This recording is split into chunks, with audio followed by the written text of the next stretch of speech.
जंगल में शेर खान नाम का एक शेर रहता था। वह जंगल का राजा था। उसके शासनकाल में जंगल के सभी जानवर सुखी और शांति से रहते थे। यदि जंगल में कोई भी जानवर गलत काम करता तो शेर खान उसे दंड देते थे। वह कमजोर जानवरों की रक्षा भी करते थे। एक दिन शेर खान अपने गुफा के सामने बैठे थे। तभी उसका दोस्त भालू उसके पास आया।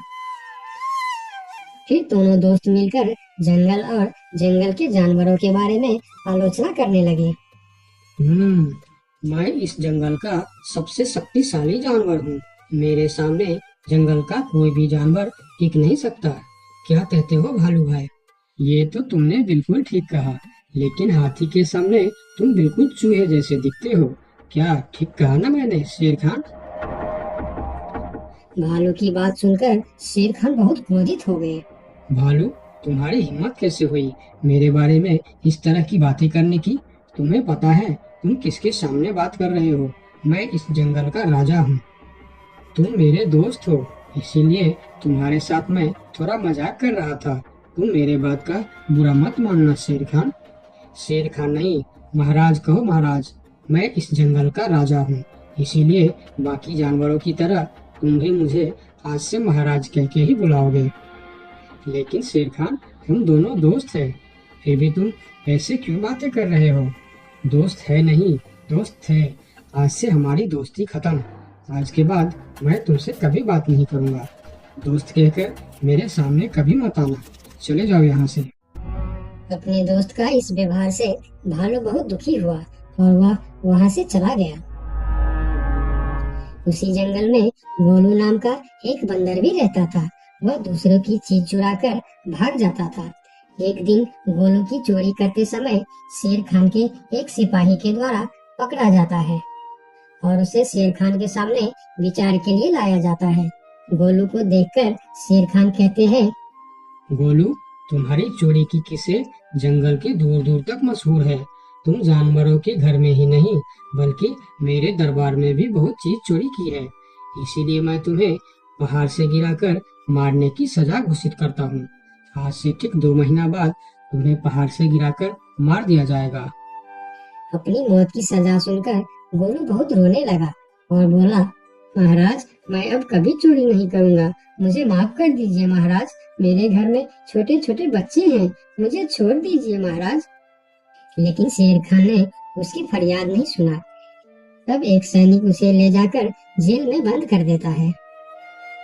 उधर गोलू का दोस्त भोलू को जब इस बात का पता चलता है, तब वह गोलू से मिलने के लिए कैद खाने में पहुंच जाता है और उससे कहता है, देखा गोलू, तुम पकड़े गए ना।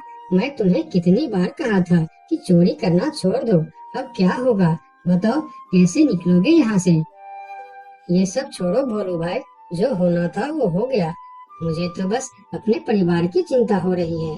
काश मैं मरने से पहले उनके लिए कुछ कर पाता। मेरे छोटे छोटे बच्चे हैं, बीवी है, अब उन सब का क्या होगा? मेरे बिना वह भी जीवित नहीं रह सकते। गोलू की बातें सुनकर भोलू सोच में पड़ गया। फिर वह शेर खान के पास गया और बोला, महाराज, मैं गोलू का दोस्त भोलू हूँ। मैं आपसे कुछ कहने आया हूँ। तो तुम गोलू का दोस्त भोलू हो? ठीक है, बताओ क्या कहना चाहते हो तुम?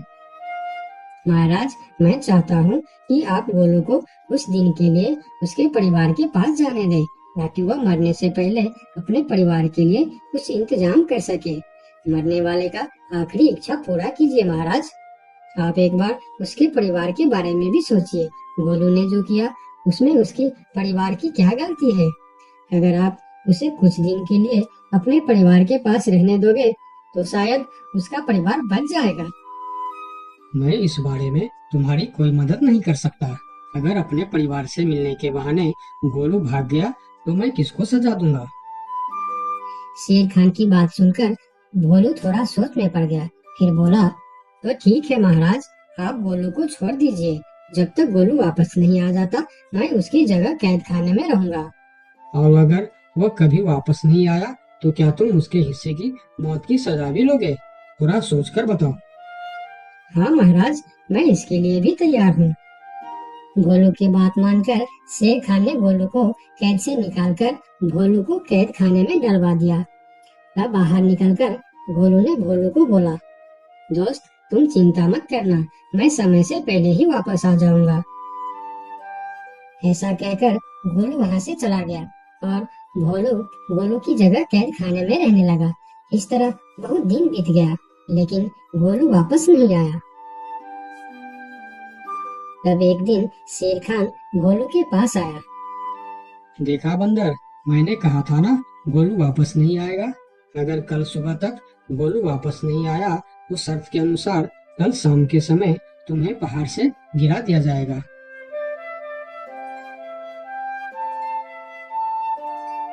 अगले दिन भी जब गोलू वापस नहीं आया, तब शेर खान और उनके सैनिक भोलू को लेकर पहाड़ के किनारे पर गए। फिर भोलू को खाई के किनारे खड़ा करके शेर खान ने कहा, देखा ना मूर्ख बंदर, तुम्हारे दोस्त तुमको धोखा देकर चला गया। अब तुम मरने के लिए तैयार हो जाओ।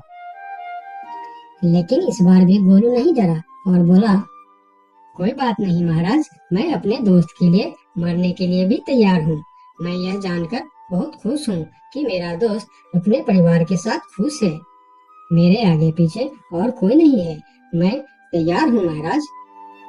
शेर खान और भोलू के बीच बातचीत चल ही रही थी कि तभी थोड़ी दूर पर गोलू उनके और आता हुआ दिखाई दिया। फिर पास आकर उसने बोला, तुम्हें ऐसा करने की कोई जरूरत नहीं है दोस्त। तुमने मेरे लिए जो किया उसके लिए तुम्हारा बहुत बहुत शुक्रिया। अब मैं अपनी सजा पूरी करने के लिए तैयार हूँ। महाराज छोड़ दीजिए मेरे दोस्त को। गोलू, तुम्हें वापस आने की क्या जरूरत थी? मैं यह सजा ले लेता था। तुम्हारे घर में छोटे छोटे बच्चे हैं, बीवी है, उनका क्या होगा? मेरे परिवार में मेरे अलावा और कोई नहीं है, इसीलिए यदि मैं मर भी जाऊं तो मेरे लिए किसी को कोई दुख नहीं होगी। तुम यहाँ से चले जाओ। नहीं दोस्त, गलती मैंने की है, इसीलिए सजा भी मुझे ही मिलनी चाहिए।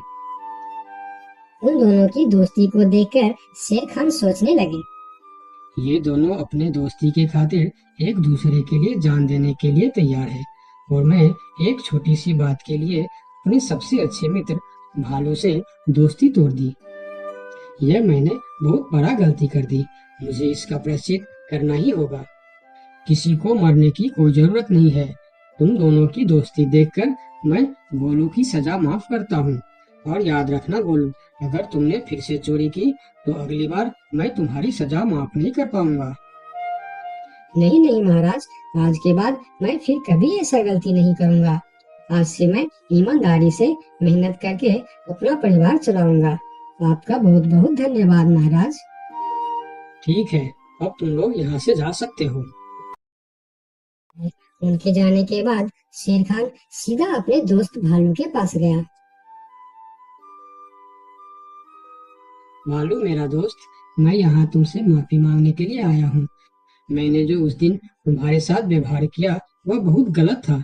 मैं बहुत शर्मिंदा हूँ। मुझे माफ कर दो मेरे दोस्त। लेकिन महाराज, आपने तो कहा था। महाराज नहीं, शेर खान बोलो, शेर खान। आज से तुम मुझे महाराज नहीं, शेर खान ही बुलाओगे, क्योंकि दोस्त एक दूसरे के नाम लेकर ही बुलाते हैं। आज से तुम मेरे सबसे अच्छे दोस्त हो। गोलू और भोलू की दोस्ती देखकर शेर खान को अपनी गलती का एहसास हुआ और उसने भालू से माफी मांगी और दोनों फिर से दोस्त बन गए। तो दोस्तों, इस कहानी से हमें यह सीख मिलता है कि कभी कभी दूसरे के अच्छाइयों को देखकर भी हम अच्छा बन जाते हैं। इसीलिए हमें हमेशा अच्छे लोगों के साथ ही दोस्ती रखनी चाहिए और अच्छे अच्छे काम भी करनी चाहिए। आपका बहुत बहुत धन्यवाद। एक समय की बात है, लक्ष्मी नगर में एक बड़ा जंगल था। उस जंगल में सोनू नाम का एक हिरण रहता था, जिसे जंगल में रहते हुए काफी साल हो गया था। सोनू का इस दुनिया में कोई नहीं था। कुछ महीने पहले ही उसका माँ बाबा गुजर गए थे।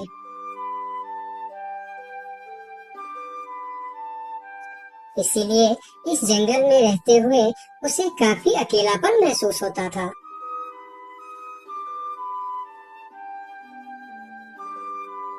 कितना बड़ा जंगल है हमारा, लेकिन फिर भी एक अजीब सा अकेलापन महसूस होता है। काश मेरा भी कोई दोस्त होता तो कितना अच्छा होता। तभी वहाँ से एक तेंदुआ और सियार गुजर रहे थे।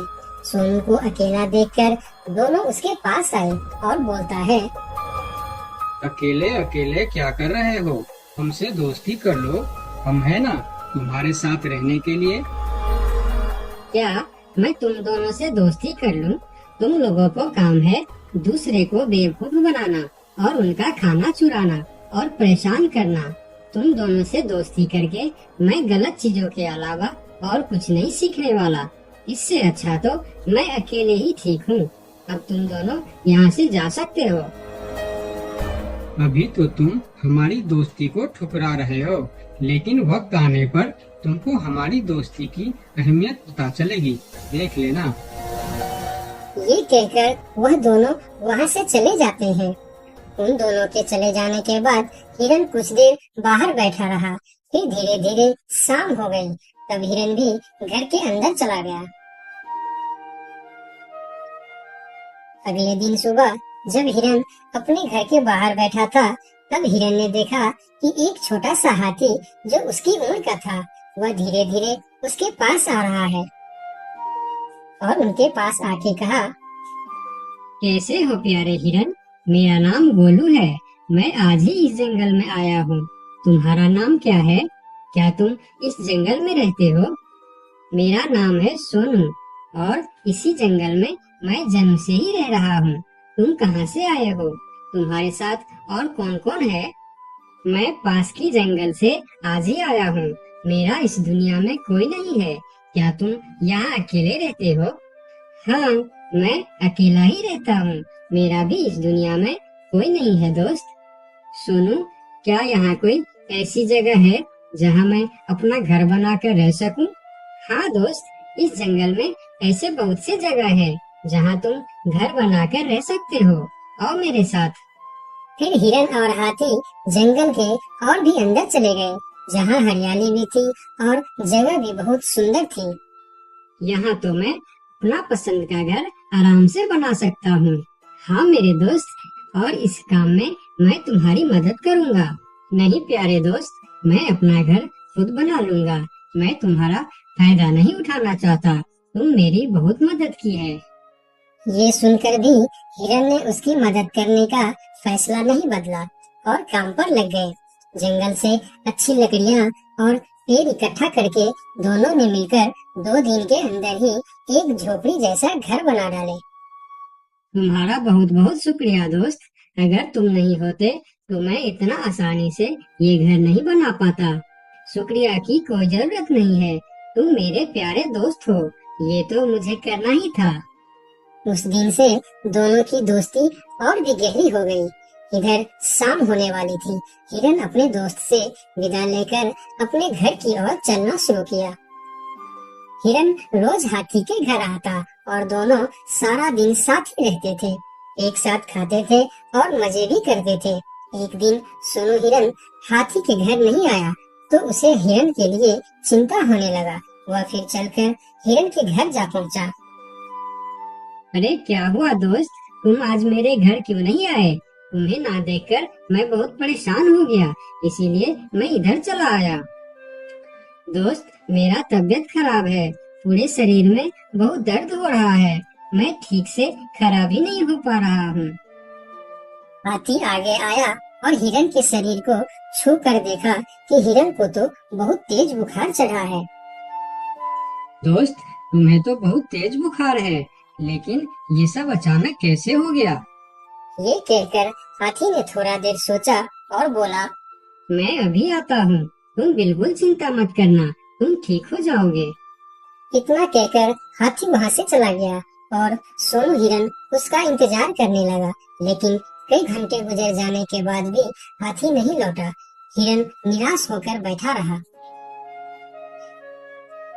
थोड़ी देर बाद वही तेंदुआ और सियार उसके पास आ गए और कहने लगे, सोनू हिरन, तुम्हारी तबीयत का पता चला तो हमें बहुत दुख हुआ। ये देखो, हम तुम्हारे लिए खाना भी लेकर आए हैं। उन्होंने कुछ फल हिरन के सामने रख दिए और फिर उसको खाने के लिए कहते हैं। तुम लोगों का बहुत बहुत शुक्रिया, मुझे बहुत भूख लगी थी। अरे हिरन भाई, इस समय तुम्हारा तबीयत खराब है और वह तुम्हारा दोस्त कहाँ है जो हमेशा तुमसे चिपका रहता है? पता नहीं कहाँ गया है। सुबह एक बार आया था, उसके बाद अभी तक लौटा नहीं। हाँ, उसने सोचा होगा कि तुम्हारी बीमारी में सेवा करनी पड़ेगी, इससे अच्छा तो हम भाग ही जाते हैं, इसलिए वह गायब हो गया। अच्छा दोस्ती निभाया उसने। नहीं नहीं, ऐसा नहीं हो सकता, वह मेरा बहुत अच्छा दोस्त है। ऐसा ही हुआ है। हमने कहा था ना कि वक्त आने पर हमारी दोस्ती की अहमियत समझेगी। यही वह समय है। उनकी बात सुनकर सोनू हिरन को बहुत दुख हुआ। फिर वह वहाँ से चला गया। धीरे धीरे शाम हो गई, लेकिन हाथी का कोई अता पता नहीं था। हिरन के तबीयत में भी कोई सुधार नहीं हुआ। अगले सुबह फिर से वह दोनों हिरन के घर पर आए। आज भी दोनों ने हिरन के लिए कुछ फल लेकर आए थे। हिरन बहुत खुश होकर खाने लगा। उसे अपने आप पर शर्म आ रहा था कि जिन जानवरों को वह बुरा भला कह रहा था, आज मुसीबत में वही उसके काम आ रहे हैं। वह हर बार उनका शुक्रिया कर रहा था और माफी भी मांग रहा था। फिर थोड़ी देर बात करके दोनों वहाँ से चले गए। कब तक हम इनकी नौकरी करते रहेंगे? अब अपने योजना को अंजाम देने का समय आ गया है, नहीं तो बहुत देर हो जाएगा। हाँ, तुमने बिल्कुल ठीक कहा। अब हमें और समय नष्ट नहीं करना चाहिए। आज ही हमें कुछ निर्णय लेना ही पड़ेगा। चलो चलते हैं शेर सिंह के पास। शाम के समय जब हिरन अकेला था, तब हाथी वहाँ पर पहुँचता। उसको देखते ही सोनू हिरन को बहुत गुस्सा आ गया। क्या देखने आए हो यहाँ? यही कि मैं जिंदा हूँ या मर गया? ऐसा क्यों बोल रहे हो दोस्त? मेरा पूरा बात तो सुनो। मुझे दोस्त कहकर मत बुलाओ। दोस्त वो होता है जो अच्छे और बुरे वक्त में साथ निभाए। तुम तो मेरे तबीयत खराब होते ही मुझे छोड़कर भाग गए थे। मुझे खाना भी वह लोग लाकर दे रहे थे जिससे मैं बात तक करना पसंद नहीं करता था। तुम्हें अभी तक कुछ भी पता नहीं है, इसीलिए गुस्सा कर रहे हो। मैं तुम्हारे साथ छोड़कर नहीं भागा था। मुझे पता चल चुका था कि तुम्हें डेंगू बुखार हो गया है और तुम्हारे पास सिर्फ 3 दिन थे। मैंने घर में इसके दवाई रखे थे, लेकिन जब मैं घर पहुंचा तो वहाँ दवा न जाने कहाँ गायब हो गया। मेरे पास समय कम था। तुमको बताने वापस आता तो और देर हो जाती, इसीलिए मैं पुराने जंगल गया था। वहाँ से तुम्हारे लिए 2 दिन का सफर करके यह जड़ी बूटी लाया हूँ। इसे खा लो दोस्त, वरना सुबह तक तुम्हारा बुखार नहीं उतरा तो मैं मेरे सबसे अच्छा दोस्त खो दूंगा। ये सुनकर सोनू हिरन के आंखों में आंसू निकल आए। उसने तुरंत वह जड़ी बूटी खा ली। मुझे माफ कर दो दोस्त, न जाने मैं कैसी तुम्हारी दोस्ती पर शक कर बैठा। यकीन मानो, तुमको वापस देखकर मुझे बहुत अच्छा लग रहा है। फिर दोनों ने बातें करने लगे। इतने में सोनू को अच्छा महसूस होने लगा। फिर वह उठकर खड़ा हो गया। अरे देखो दोस्त, मैं तो बिल्कुल ठीक हो गया। तुम्हारा बहुत बहुत धन्यवाद दोस्त। दोनों घर के बाहर बातें कर रहे थे, तभी वहाँ पर शेर सिंह को साथ लेकर वह दोनों आ गए। तुम लोगों के साथ ये शेर सिंह यहाँ क्या कर रहा है? शेर सिंह, यही वह हिरन है जिसे हमने आपके लिए तैयार किए हैं। ये सुनकर हिरन डर गया और फिर उसको समझ में आया कि ये दोनों क्यों इसका सेवा कर रहा था। इधर शेर सिंह हिरन को शिकार करने के लिए आगे आया। तब हाथी बोला, मेरे रहते तुम लोग मेरे दोस्त को कुछ भी नहीं कर सकता। ये कहकर हाथी आगे आया और जैसे ही शेर सिंह ने हिरन की तरफ कदम बढ़ाया, हाथी ने शेर सिंह को जोर का टक्कर मारा और शेर सिंह दूर जाकर गिरा और उसकी कमर का हड्डी टूट गया और वह उठ भी नहीं पाया। यह देखकर तेंदुआ और शियार जल्दी जल्दी वहाँ से भाग गया। फिर उस दिन के बाद हिरन और हाथी